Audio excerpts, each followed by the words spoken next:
what was happening was I was getting all of these energies coming in, but they were so high frequency and I wasn't safe in my body. So I never knew how to ground these frequencies in my body. So eventually just blew out my nervous system. It was just that simple. So the pillars that I say saved my life are yoga first. I went into my yoga teacher training, not because I wanted to teach yoga, but because yoga was something that had been in my life since I was 13, in and out, like it was there, but something about it was like, I need to be in this training. I need to be immersed in this work. And it saved my life.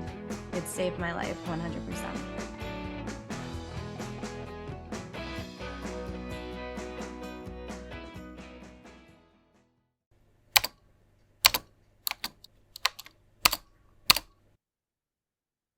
What would it be like if you fully arrived in your body? How would that feel? And how would that completely change your world? Well, today on Creatrix, we are going to touch upon that and so many other interesting facets of healing, especially geared towards women, with my very special guest, Nikki Ananda. Nikki guides women in embodying their feminine power and radiance through coaching, mentorship, ceremony, and sacred temple arts. She serves as an integrative embodiment coach, somatic and sacred sexuality practitioner, spiritual and psychedelic integration specialist, and mentor for new paradigm leaders. Nikki devoted many years to healing, receiving, and apprenticing with elders in her spiritual community. She has had the privilege of being immersed in sacred ceremonies that have initiated her into becoming a guide into the feminine mysteries. Embodiment is the key foundation in Nikki's offerings, always bringing forward a practical component. She supports people in expanding their nervous system's capacity to hold and anchor radiance within every atom of their being through somatic awareness, plant medicine integration, and sexological bodywork. Nikki, welcome to the show. Can you read my bio everywhere I go? Sure, I'll record it for you if you want. That was amazing. Yes. Thank you so much. Thank you for having me. I'm so excited to be here. Oh, I'm excited that you're here too and to have this conversation with you. And, I just to preface for the listeners, we're going to free flow a bit, but I'm going to touch on all those topics if we can. So maybe we could start for our viewers who are not familiar with your work. Maybe you could tell us a little bit about you and your background and how you came to this world. Yeah, for sure. So summing up a life's journey in a couple minutes. Yeah, I would say, so it all started in the womb, as it does. And I was adopted when I was an infant. So it set me up with a very interesting blueprint of, we'll say challenges, challenges and traumas. I'm not afraid of the word trauma. The way that I perceive our lens of like evolution is essentially like when we're children is when we're imprinted with whatever obstacles, challenges, traumas, and then we spend our adolescence and adult lives kind of working it out. If we're not aware of what's happening, then we will continue to reinforce the pattern, reinforce the program, and recreate the same experience in a multitude of other experiences. And typically it gets louder and louder and louder. So I believe firmly, I think there was specific energies around my conception that I intuitively knew about. This was a closed adoption. So I miraculously found my biological mother in 2020. That's its own thing. Wow. Very miraculously, shouldn't have happened. And it did. And she's like, I was born in Mississippi. I was adopted in Massachusetts. Massachusetts was the only state where the adopted child has no legal rights to finding the biological family. So that was like its own thing. It's very interesting. Yeah, we've come a long way since those times, since the 80s when I was born.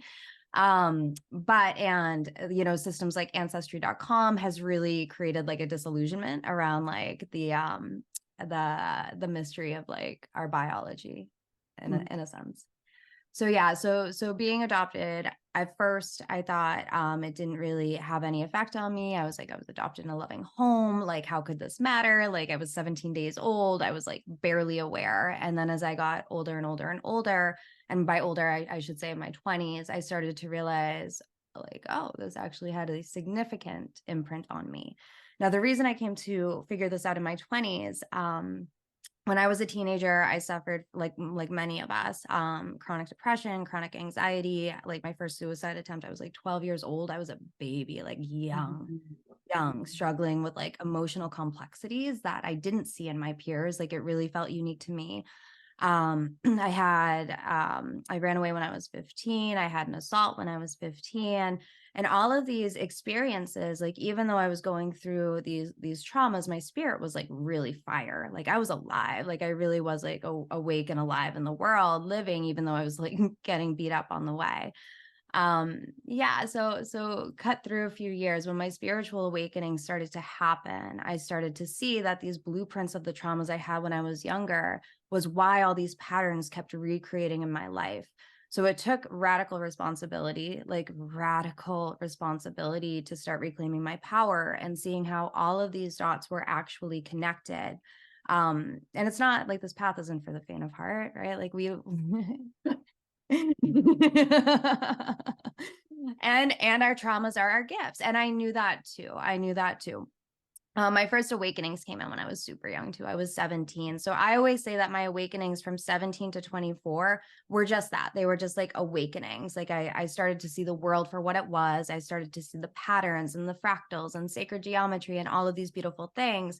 But it wasn't until 2012 that I actually started my healing journey. I had an awakening that was so intense that it put me in a psych hospital. I was actually sectioned.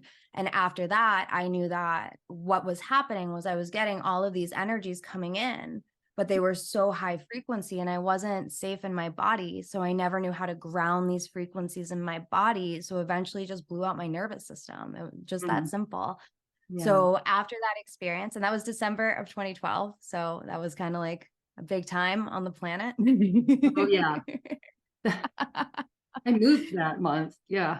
It was Oh, yeah. Yeah. Everything moved that month. So after that, what actually, so the pillars that I say saved my life are yoga first. I went into my yoga teacher training, not because I wanted to teach yoga, but because yoga was something that had been in my life since I was 13, in and out, like it was there, but something about it was like, I need to be in this training. I need to be immersed in this work. And it saved my life. It saved my life 100%. So yoga is like the first pillar. And then plant medicines came in a couple years later. Now I'd always like experimented or played deeply with psilocybin and LSD and ecstasy and all these things when I was like a teenager, but working in very intentional ceremonial spaces. And when I started my work with ayahuasca specifically and worked with these elders on this path, that's when I accessed some parts of my subconscious that I didn't even know we were capable of accessing. And there was something significantly different about working with a guide because I was able to fully let go in those spaces. I didn't have to hold myself because I had someone holding me to do this work, a trusted guide. And we can talk about that because that's actually why I was even invited to be here. So we can get into that. Yeah. So a few years later, so ayahuasca brought me to a really profound sexual healing ceremony. It was my 9th, 10th, and 11th ceremonies. It was February of 2016. And all of 2015, I took a year of celibacy. It was just intuitive. Like I was like, something's off with my sexuality. Like I was going through like feeling asexual and confused and all of these things. That was a word that was being pumped into the media at that time. So it felt normal to have no sex drive. Come to find out, it was just compounded trauma in my body, not allowing me to thrive sexually. So I did a year of celibacy, which was the best thing best impromptu decision I ever made, and completely just cleansed my field. And it's not that like I wasn't working with like self-pleasure or sexual energy. I was just keeping it to myself and like running my own energy between me and God. Like that's what it was about. So that's when like sacred sexuality started to come into my field. I had those ceremonies a year later. It was like 14 months later. And I processed a sexual assault I had when I was 15 years old that I had thought I had already processed because I had intellectualized my way through the healing. Like I had forgiven these people. I had made sense of it. I'd come to peace. I'd extracted gold from it. I made diamonds from it, all of these things, but still at the depth, the core of my womb and my yoni, that trauma was still imprinted in the cells. So through that medicine ceremony, so much energy released through me that I didn't even know was blocked because it had been with me, decades, over a decade, 15 years. And when I came out of those ceremonies, so the word quantum shift is thrown around a lot these days. And I feel like I have like a high standard for what that actually means. After those ceremonies, my entire diet transformed. I was completely clean in my diet, meat left, dairy left, effortless. I wasn't a discipline, it just stopped. Toxic people in my life just disappeared. Like all of these things just transformed because my energy had radically awakened in my body. It just so from there, I started working with a womb healer. And then I started working with a tantrika and working with hands-on sexological body work, or for her lineage, it was sacred spot massage. So Mm-hmm. what happened from here was when I started to receive the hands-on work, and I'll say this for any listeners too, because this is very intense.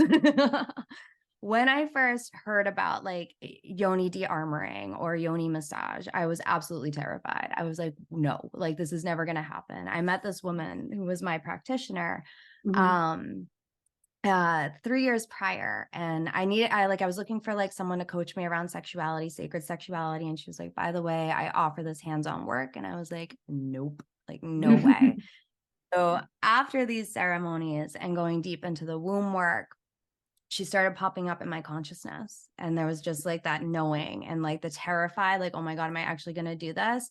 But the knowing that this is the path forward. And the sessions that I had with her were more powerful than my plant medicine ceremonies. And then um when I broke my celibacy, I had my very first, actually I broke my celibacy before I started working with her. That's what happened. Or I completed it because it was supposed to be a year vow, and I went 15 months.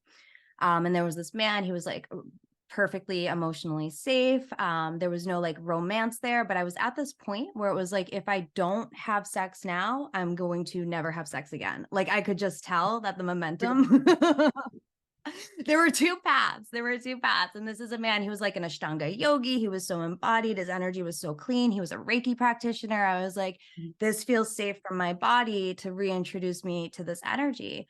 And the first time we had sex, I had a full on transpersonal psychedelic experience through sexual energy alone. And I mean, like full on holographic visuals, hearing God, like everything just happened. I wasn't trying. I wasn't forcing, it just was there. Spontaneous type. Yeah. Instantaneous, spontaneous. And I was like, why have I never heard of this? Like, Mm-hmm. why has nobody told me that you could reach altered states through sexual energy? Like, I knew about like breath work and all of these things, but this was very, very different. This was a very different realm than even breath work takes you into. So Oh, yeah, I started to get passionate and curious. And then I felt that in my body, like, I think the plants are such an amazing support, but they're not like the end all, because it's still something, we're still relying on something external from ourselves to help us get somewhere. It's still like an external medication. So yeah. for me, I started to get so passionate about supporting women and awakening these energies and healing through their own sexual energy, running their own sexual energy, entering these altered states for their own healing through just sexual energy alone. Mm-hmm. So that's like, compressing 35 years into 10 minutes or so. Minutes or so. No, that was great. I love like learning more about your story because I didn't know some of those bits and pieces, even though we had the opportunity to connect before and I followed you. And I love that you have three pillars, like the yoga, the psychedelics, and the sacred sexuality. And from what I know about you, you've begun to weave them together to help women embody or like, really to me, it sounds like wake up their life force energy and just thrive in the world. Is that less than a 30-second summation that might? Yeah, I was thinking about this morning too, and I was like, it's just thriving. Like, I think at the beginning of my journey, when I started to work in service, I was helping a lot of people who were in need. And I think that's common, like a lot of people that were in the Yeah. lack spaces. And now it's like all the women that I work with are super empowered, super powerful. They've been on the feminine embodiment path for some time. Like they know this work. And now it's just about taking it from surviving, like the baseline beyond surviving, right? It's like comfortably surviving to actually embodying thrive and radiance and pleasure and like high quality of life. Oh, I love all that because I feel like I've been on that path like for many years, like yourself and like Mhm. many other women. But I mean, that is to me like the ultimate goal when we can get into that radiance. But it just is. It's not like I'm doing something every day. I'm just being it. Like, I'm Exactly. living it. And it's, we have the tools and the practices to fall back on, like the work that you do. There are steps for people who aren't feeling that or embodying that to make it happen for themselves, and I love when I speak to people like yourself who they're not just teaching this work or doing it, they've lived it and experienced it as well for themselves. So, the authenticity of the guidance it's so different, Yeah. than people who just haven't been through it, and great for the people who haven't been through the level of trauma to get to that too, that's awesome. I'm not saying you should have to, Amazing. but great for them. In my next life, I'm coming back that way. Right, right. Easy peasy. Or a cat. Yeah. But you've been through a lot in your life, and we don't have time to rehash all that, but it sounds like that some of it was very painful and very challenging, yet put you on this beautiful path to support other women in their work. What do you think has been, of your three pillars, has one been more pivotal than the other? I mean, you touched on the latter, but as far as getting there, could you have done this without any of the pillars, I guess, is what I'm saying. I mean, I think we always, the way that I kind of perceive like our evolution is like we have our fate, which is very three-dimensional, and our fate would be like our past brings us to this moment, and this moment determines our future. Like it's just very linear, old kind of paradigm, and it's Yeah. uh, kind of lazy. I don't know. Like it is what it is. Yeah. Okay. And then we have excuse me, our destiny. And our destiny is all of the doors that open up to us to have like the quantum shifts, to have like the pivot in direction, to have the more energy come in. And I think we all have like our souls, our overarching soul's grand destiny. Like it's always there, it's always there. And there's like a multitude of doors. Like there's so many different pathways that could get us there. Right. Yeah. And so do you feel like it's up to us to really get in touch and choose the pathway that resonates most with us so that we continue opening up? Yeah. I love that. Yeah. I think those quantum shifts can help. I have to tell you, and I don't think you know this, that for 2 different seasons, I co-hosted part of the Quantum Shift podcast with Oh my Sean gosh. Kaufman. And I love it. it's a word that's a favorite of mine, that or paradigm shift. And I noticed in your bio, Yeah. you also talked about working with new paradigm leaders. For people Yeah. who are not familiar with this concept of like the work that we do or the path that we're on, can you share a little bit about what that means, like the new paradigm? And yeah. Sure. Yeah, I can actually, this is like a perfect segue for the way that I perceive it is very much like how I said, like the three-dimensional, the old paradigm is the three-dimensional. It's like our past determines our future. It's like just very linear, stuck. The matrix is very defined. So for me, new paradigm is ultimate sovereignty. Mhm. And this idea that everything in every moment we have the capacity to literally quantum shift the entirety of our lives. So in the moment when we do our healing, it doesn't just change the direction, the trajectory of where we're going, but it also completely transforms our past. So it's like everything we have only exists here now, ever. Like we only have now. The past is an illusion, the future is an illusion. And this isn't like some woo-woo thing. It's like that's the embodied truth of what is. Now, our bodies, our atoms, our cells, our DNA carry information that is through time. But we're able now through different modalities of healing, any modality of healing, to start actually changing the way that our body is structured, start healing our body through very organic methods. And that's not to say that like the things that we've developed in the realms of medicine aren't super useful. Yes, Western medicine, thank you, we need you.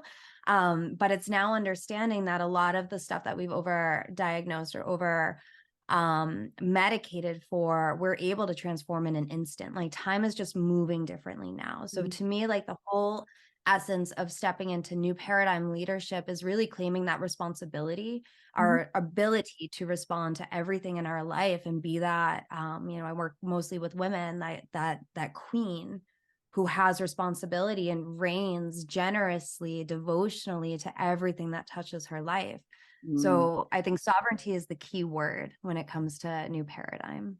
I love that. And that definitely goes with queen and that queen energy. And I appreciate you sharing that. I don't want to go down that rabbit hole just yet. I really want to touch on this new paradigm of even medicine or, your experience. You said you were in a psych ward. So have I, but for similar reasons, Yeah. the downloads were coming, but also this, and I find this common with a lot of women. There's a lot of intuitive knowledge that comes up or intuitive information, and we put it out there and people are like, you're crazy. And this is actually, for me, it was related to a health situation in our house and coupled with unhealed trauma, like this big storm of everything being stirred up in our culture. And this was years ago, like 2006. So in our culture, we just want to put someone in a box and say they're mentally ill and not acknowledge what is really going on. So I have found that, like you said, Western medicine is fantastic in so many ways, but it is limiting. And so is the current psychological model. Yes, it helps people, but there's a stopping point. And I think this type of work that you're doing and other people are doing really needs to be recognized and looked at more if people want to fully thrive and expand and not stay stuck in that box or be in the old paradigm. For people that are called to live in the new paradigm, I think forward looking, and then what you talked about, being fully embodied, is really one of the keys. I feel very strongly about that. So can you tell women, especially because I feel like more women are, maybe this is not true, but in my experience of conversations, let's just say, more misdiagnosed and mistreated than men, and maybe just men keep it quiet. I don't know. But what would you say to a woman who's had this experience and has like never spoken about it and, lived trauma or been hospitalized, or maybe they haven't even been hospitalized, but they've been over medicated, yet inside they know whatever they're being labeled or called or shamed or told, it's not true for them. Where would you suggest they start, looking or moving forward? Because plant medicine and sacred sexuality, they're big concepts if someone's never been exposed before, right? Yeah. Yoga. Yoga. Honestly, like everything about yoga, even when I started working, my very first ayahuasca ceremony, what came through to me was the consciousness of yoga. And I had been practicing yoga fairly regularly for years at that point, but I really was infused with the consciousness of yoga. So we've totally westernized what yoga is, and we've like degraded it or like completely dissolved the essence out of it to make it like this excuse me. I'm getting over a respiratory thing. To really oversimplify and have us fully just associate the physical movements with what yoga is. And yoga is a deep philosophy that's an incredible like guide to moving through life in all of the ways, all of the branches. So yes, like get on the mat, be in your body in that sense and start to look at how the energy moves through the body. I think one of the things that you said that I think is really important is it's so much less about the doing and so much more about the being. So starting to be with ourselves and see what feels uncomfortable in the body and not be identified with the discomfort, not be identified with the thoughts, and start to be able to see that we can hold all of this, and duality always exists. So I have a client of mine that's like coming to mind right now. So I want to see what wants to, okay. Yeah, so we always attract clients that are like facets of ourselves. Like so actually my fourth pillar is entrepreneurship. That's its own thing. I'd recognize that like last week. I was like, this gets its own pillar at this point because it's really just like the highest spiritual initiatory path is entrepreneurship. So yeah, on that journey, and being in service, like our clients are always here to be our sacred mirrors in the most profound and beautiful ways. So I had this client find me, been working together almost 9 months, and she reached out to me when she was in Peru.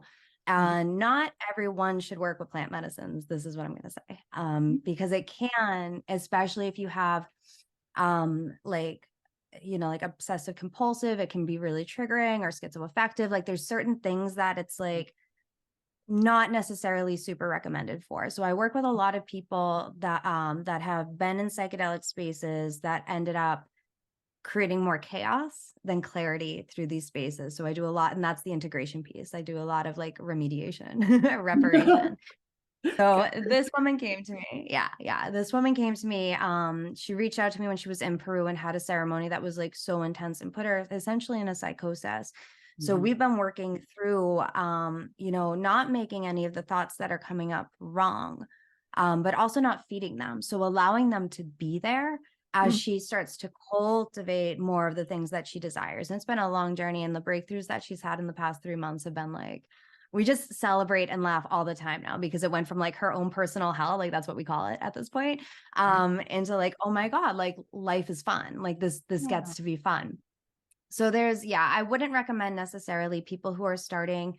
The other piece to this too is, like, I say yoga because it gets you in your body, but I think what's most important is recognizing that, like, the trauma or all of these energies exist in the body, and our frequency, is going to be determined by how the energy is moving through our body at any given time.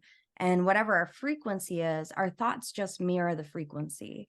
So it's not like all of this, like, emphasis on mindset work is great, but if we're just working on affirmations and it actually doesn't land in the frequency of the body, it's not going to do anything. So my suggestion always is to start with the body, start with the beingness. How do you want to be day to day? How do you want to arrive into your body, which is the program I have coming out, which is all about this. It's prioritizing our physical wellness, like looking at quadrants of health, looking at the koshas, which is a yoga system of spiritual, mental, emotional, energetic, and the physical bodies, looking at the elements, because our body is made of the earth's elements, and start to work with the inner alchemy. It's not about what we're thinking or the patterns as much as what can we do now. It's not about eliminating things as much as what can we bring in now to really nourish the body. And when we start to do that, the thoughts change and the trauma dissolves. Right. I love that. And I so align with that. Because I used to do just mindset work or label myself as a mindset coach, but that's just the beginning. Like that's the doorway, you know. And I love your work because it aligns like some of my pillars, then it goes into heart set and soul set, or really diving into this frequency that you're talking about. And then you come out with a whole new skill set because you're a different person when you've unwound this stuff in whatever methodology works. So I appreciate that. I also really love that you said that plant medicine is not for everyone. Because there is this push today, and I'm not knocking it. I've used it as well, not as much as you have, but it's almost that other extreme when you talked about duality, that it's like, oh, if you haven't healed your trauma, you have to do plant medicine. Maybe not. Take a step back, or even talk with someone like yourself who's has multiple modalities, that what might be the best one right now, or maybe it's not never plant medicine, but right now, which leads me to an interesting question. So I collaborate with someone at Project Eternity, and he has told us we use Astro, or he reads the Astro for people and can even tell people or suggest whether plant medicine is a good fit for them or not based on their astrology. What have you ever heard of that, or what do you think of that notion? Just curious. I think I love astrology, and I love anything that gives us like a template or structure or like a lens to perceive things through. But I don't think it has all of the things. And the same way, like this astrologer can be like, this says this, so this is what it is. Someone who works with plant medicines can be like, this is how plant medicines work, so it works for everyone. It's just the same kind of like tunnel vision. So for me, I think there is, because capital T true can never be like tangible. Like there's nothing fixed. Like there's no, like, so one day it's like plant medicines are the yes, and then a day later plant medicines are the no. And it's really about the now and just like listening to intuition. Like, what is your truth? And certain things like, say, astrology or our ancestral path will give us like a fate. They'll Mhm. give us a template for fate, but we Mhm. have the power to choose our destiny. We have the power to choose whatever we want. And the more that we actually are responsible with our energy, and we do have the power to align our energy to Mhm. anything we truly desire, not what we think we want, but like what our soul, what our heart desires. We have the power to create anything from that. We have the power to transcend our astrological charts, for sure, for sure. Yeah. So when you work with people, how do you help them? Is it these pillars or is it other work? You said you have a program coming up to really understand what their soul or their true self is desiring or wanting, not the mind. Um, Mhm. how do you support people with that? Yeah. So my work, particularly, like the goal to my work is always going to be the one-on-one programs that I do with people, because obviously it's customized, and it's Mhm. like we get to go in, we get to look at everything so intimately. The sexological body work, the ceremonial body work, where I take people into their temple through their body, I only offer that to women that are in these 3, 6, 9 month containers with me, because the relationship is what creates the field, because it brings you into the temple, resurrects from within. So the space that we're in when we do this body work, we're awakening something that's ancient and eternal. It's very, very sacred. But if that relationship isn't there with that person, Mhm. it does a big disservice Okay. to the essence of that work. There were times where that work specifically was like very well accessible around the planet millennia ago, before we got dominated by Christianity in all of the ways. Right. um, so like we had different relationships with our sexuality through time, but now it's like it's a really personal journey. So yeah, so one-on-one work is like the gold. It's like the meatiest, the juiciest ways that I work with people. Mm. This past year, I've been really excited about putting out, of course, there's themes in our work with people. And I'm a Gemini, I'm mercurial in all the ways. I love information. I love teaching. I love teaching. So I've been doing shorter programs for the first time. I've done 3 month group programs at a time. But now I'm doing like the program I have coming out right now is a 5 week program. I've never done a 5 week program. I did a 1 month program over the summer. I did a 3-day free course on conscious menstruation and cyclical alchemy, which is like fire. Mhm. I did a free course on money wounds, because that's another big part of what we're doing in the new paradigm, is like understanding what money actually is, not what we've been told money is, but Mhm. understanding the truth of how money moves and how to be in right relationship with it. That's the part of the entrepreneurship pillar. So yeah, so this program that I have coming out is all about what you asked, like connecting people to their truth, because one of the biggest things in the entrepreneurial spaces is there's so much noise. There's Oh so yeah. many people now. Since the pandemic, everyone's become an entrepreneur, which is great, and I think that's part of the new paradigm. I really do think that's part of our evolution. Mhm. And entrepreneurship, the same way that money work, it's so personal. It's so personal. And everyone wants to have the thing, and they want to have it now. And in order to have it now, they must imitate what the other person is doing. And then there's just a lot of people moving from the head, even if they say they're feminine led. And there's this dissociation and a lack of trust in the process and the journey and the steps. So I have these 2 programs coming out they're like partner programs. And Mhm. Arrive is all about the feminine energy. It's all about arriving and awakening the temple, because Mhm. this is the only place we can start. Everyone wanted the quest. The quest is the second program that's all about refining the masculine and going after what we desire, while the universe and God brings it to us. Mhm. Everyone wants to go there, but we can't go there if we're not anchored in our truth. We can't go there unless we're anchored in our embodiment, our heart, our soul's desires, because often we're going after a desire that has been programmed by witnessing somebody else, social media, whatever we grew up in. It's not even our true desire. So it's going to take a lot of work to create what we don't even truly desire. Whereas if we take the time to like drop into our bodies, tune in, listen to the body, balance out the body, and speak to God through the body. That's why the body is the temple. Like, this is where we hear the whispers of God. Our intuition gets louder. This is the starting place. And Mhm. from here, we're able to say, all right, I'm going to step into my masculine. This is my arrowhead. This is what I desire. I'm sending out the arrow, and then the universe comes and moves towards us. And then we have to make another step, because it's not just about, this is what I want, I'm going to write it 100 times. Okay, I did my action step. It's like, no, we have to like really tune in and listen, like, what is the next piece that I'm responsible for now?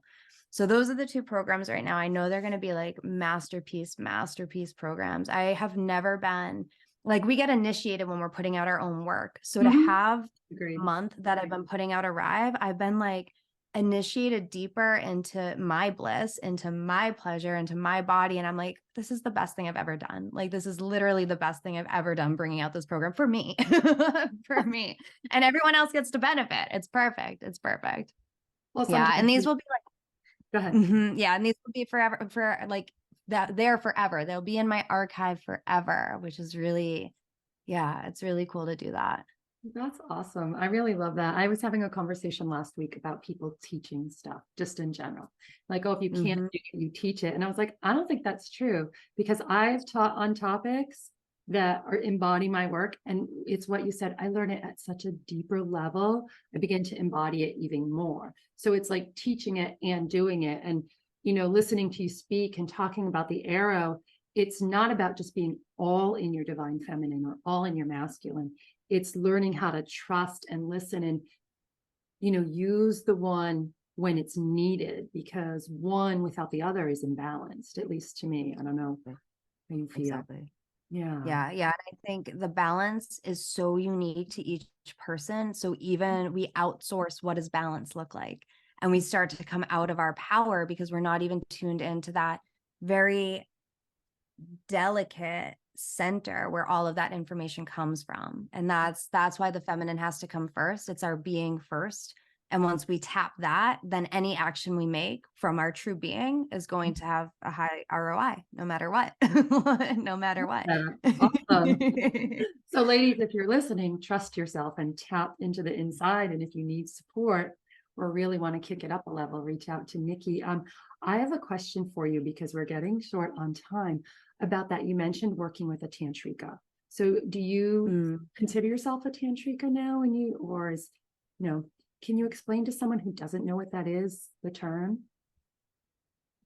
So there's two terms, tantrika and dakini, that are used in the tantric, neo-tantric realms. So the reason that I associate my work under the umbrella of sacred sexuality is because I've seen a lot of corruption within the neo-tantric realm. So neo-tantric, meaning the way that we've very westernized and overly sexualized true tantra, which is a branch of yoga, which is all about embodiment and duality, and sex, of course, is a part of that, but it's not all of that. And then we've taken it in our culture, and through like the past century, we've developed our own hedonistic approach to this. So my approach to sexuality does not come from the pathway where, you know, the way I see it is there's like almost an over feminine, because the feminine, I mean, this could be a tangent for 20 minutes, but the feminine is both shadow and light. It's the wild, it's the feral.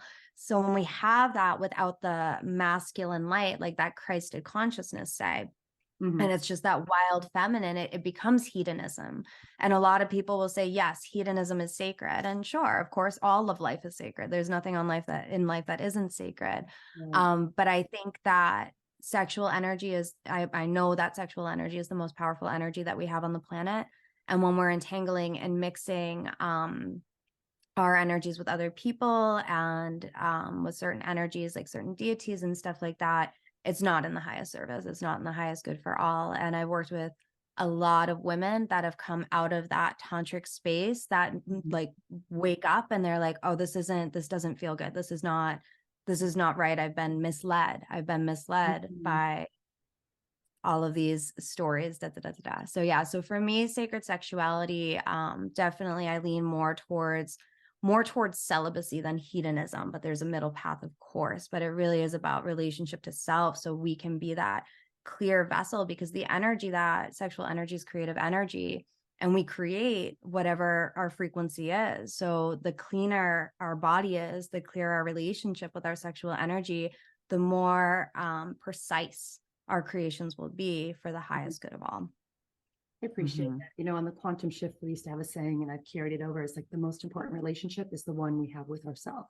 or you're saying that develop that first, develop it with source, or however you define that, and then bring it out into the world. So I appreciate that, because, there is, as people are becoming even more and more sovereign, if you will, or educated on certain topics, there is a lot of misled or different information out there. When you talk about sacred sexuality, what are your thoughts in some of the progressive movements about ethical non-monogamy and polyamory and things of that nature? And that opens up a whole big, more than probably a 20-minute conversation, but is there sacred sexuality in that, or does it depend on the players, if you will, in each unique circumstance?